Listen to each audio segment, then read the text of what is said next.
अयोध्यापति महाराज दशरथ के दरबार में यथोचित आसन पर गुरु वशिष्ठ, मंत्रीगण और दरबारीगण बैठे थे। अयोध्या नरेश ने गुरु वशिष्ठ से कहा, हे गुरुदेव, जीवन तो क्षण भंगुर है और मैं वृद्धावस्था की ओर अग्रसर होते जा रहा हूं। राम, भरत, लक्ष्मण और शत्रुघ्न चारों ही राजकुमार अब वयस्क भी हो चुके हैं। मेरी इच्छा है कि इस शरीर को त्यागने के पहले राजकुमारों का विवाह देख लूं। अतः आपसे निवेदन है कि इन राजकुमारों के लिए योग्य कन्याओं की खोज करवाएं।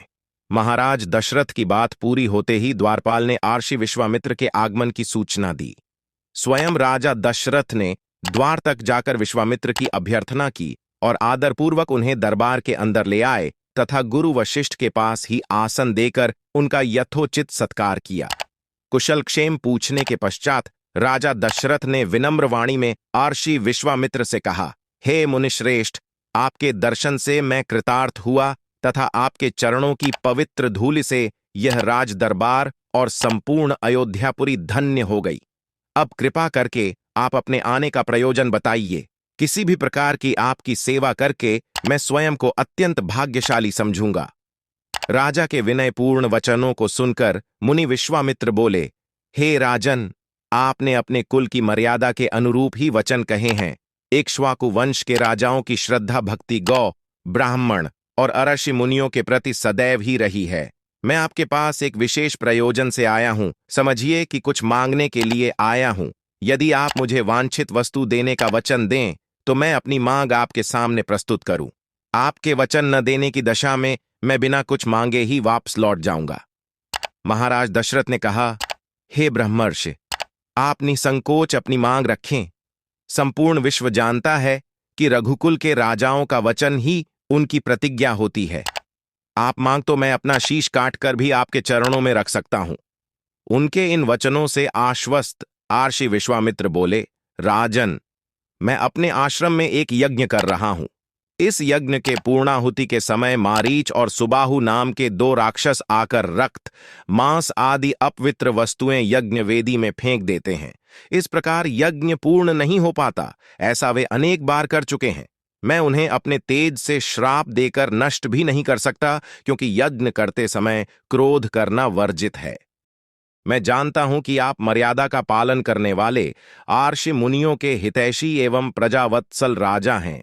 मैं आपसे आपके ज्येष्ठ पुत्र राम को मांगने के लिए आया हूं, ताकि वह मेरे साथ जाकर राक्षसों से मेरे यज्ञ की रक्षा कर सके और मेरा यज्ञानुष्ठान निर्विघ्न पूरा हो सके। मुझे पता है कि राम आसानी के साथ उन दोनों का संहार कर सकते हैं। अतः केवल 10 दिनों के लिए राम को मुझे दे दीजिए। कार्य पूर्ण होते ही मैं उन्हें सकुशल आपके पास वापस पहुंचा दूंगा। विश्वामित्र की बात सुनकर राजा दशरथ को अत्यंत विषाद हुआ। ऐसा लगने लगा कि अभी वे मूर्छित हो जाएंगे।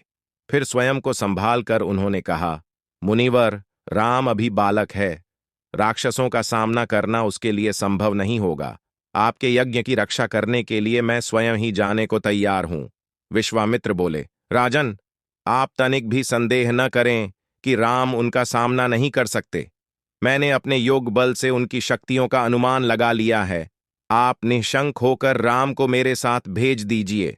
इस पर राजा दशरथ ने उत्तर दिया, हे मुनिश्रेष्ठ, राम ने अभी तक किसी राक्षस के माया प्रपंचों को नहीं देखा है और उसे इस प्रकार के युद्ध का अनुभव भी नहीं है। जब से उसने जन्म लिया है, मैंने उसे अपनी आंखों के सामने से कभी ओझल भी होने नहीं दिया है। उसके वियोग से मेरे प्राण निकल जावेंगे। आपसे विनय है कि कृपा करके मुझे ससैन्य चलने की आज्ञा दें। पुत्र मोह से ग्रसित होकर राजा दशरथ को अपनी प्रतिज्ञा से विचलित होते देख आर्षि विश्वामित्र आवेश में आ गए। उन्होंने कहा, राजन, मैं नहीं जानता था कि रघुकुल में अब प्रतिज्ञा पालन करने की परंपरा समाप्त हो गई है। यदि जानता होता तो मैं कदापि नहीं आता। लो, मैं अब चला जाता हूं। बात समाप्त होते होते उनका मुख क्रोध से लाल हो गया। विश्वामित्र को इस प्रकार क्रुद्ध होते देखकर दरबारी एवं मंत्रीगण भयभीत हो गए और किसी प्रकार के अनिष्ट की कल्पना से वे कांप उठे। गुरु वशिष्ठ ने राजा को समझाया, हे राजन, पुत्र के मोह में ग्रसित होकर रघुकुल की मर्यादा, प्रतिज्ञा पालन और सत्यनिष्ठा को कलंकित मत कीजिए। मैं आपको परामर्श देता हूं। कि आप राम के बालक होने की बात को भूलकर एवं निःशंक होकर राम को मुनिराज के साथ भेज दीजिए। महामुनि अत्यंत विद्वान, नीति निपुण और अस्त्र शस्त्र के झाता हैं। मुनिवर के साथ जाने से राम का किसी प्रकार से भी अहित नहीं हो सकता, उल्टे वे इनके साथ रहकर शस्त्र और शास्त्र विद्याओं में अत्यधिक निपुण हो जाएंगे तथा उनका कल्याण ही होगा। गुरु वशिष्ठ के वचनों से आश्वस्त होकर राजा दशरथ ने राम को बुला भेजा। राम के साथ साथ लक्ष्मण भी वहां चले आए। राजा दशरथ ने राम को आर्षि विश्वामित्र के साथ जाने की आज्ञा दी। पिता की आज्ञा शिरोधार्य करके राम के मुनिवर के साथ जाने के लिए तैयार हो जाने पर लक्ष्मण ने भी आर्षि विश्वामित्र से साथ चलने के लिए प्रार्थना की और अपने पिता से भी राम के साथ जाने के लिए अनुमति मांगी। अनुमति मिल जाने पर राम और लक्ष्मण सभी गुरुजनों से आशीर्वाद लेकर आर्षि विश्वामित्र के साथ चल पड़े। समस्त अयोध्यावासियों ने देख कि मंद धीर गति से जाते हुए मुनिश्रेष्ठ विश्वामित्र के पीछे पीछे कंधों पर धनुष और तरकस में बाण रखे दोनों भाई राम और लक्ष्मण ऐसे लग रहे थे मानो ब्रह्मा जी के पीछे दोनों अश्विनी कुमार चले जा रहे हों। अद्भुत कांति से युक्त दोनों भाई गोह की त्वचा से बने दस्ताने पहने हुए थे, हाथों में धनुष और कटी में तीक्ष्ण धार वाली कृपाणें शोभायमान हो रही थीं। ऐसा प्रतीत होता था मानो स्वयं शौर्य ही शरीर धारण करके चले जा रहे हों। लता विटपों के मध्य से होते हुए 6 कोस लंबा मार्ग पार करके वे पवित्र सरयू नदी के तट पर पहुंचे। मुनि विश्वामित्र ने स्नेहयुक्त मधुर वाणी में कहा, हे वत्स, अब तुम लोग सरयू के पवित्र जल से आचमन स्नान आदि करके अपनी थकान दूर कर लो, फिर मैं तुम्हें प्रशिक्षण दूंगा। सर्वप्रथम मैं तुम्हें बला और अतिबला नामक विद्याएं सिखाऊंगा। इन विद्याओं के विषय में राम के द्वारा जिज्ञासा प्रकट करने पर आर्षि विश्वामित्र ने बताया, ये दोनों ही विद्याएं असाधारण हैं। इन विद्याओं में पारंगत व्यक्तियों की गिनती संसार के श्रेष्ठ पुरुषों में होती है। विद्वानों ने इन्हें समस्त विद्याओं की जननी बताया है। इन विद्याओं को प्राप्त करके तुम भूख और प्यास पर विजय पा जाओगे।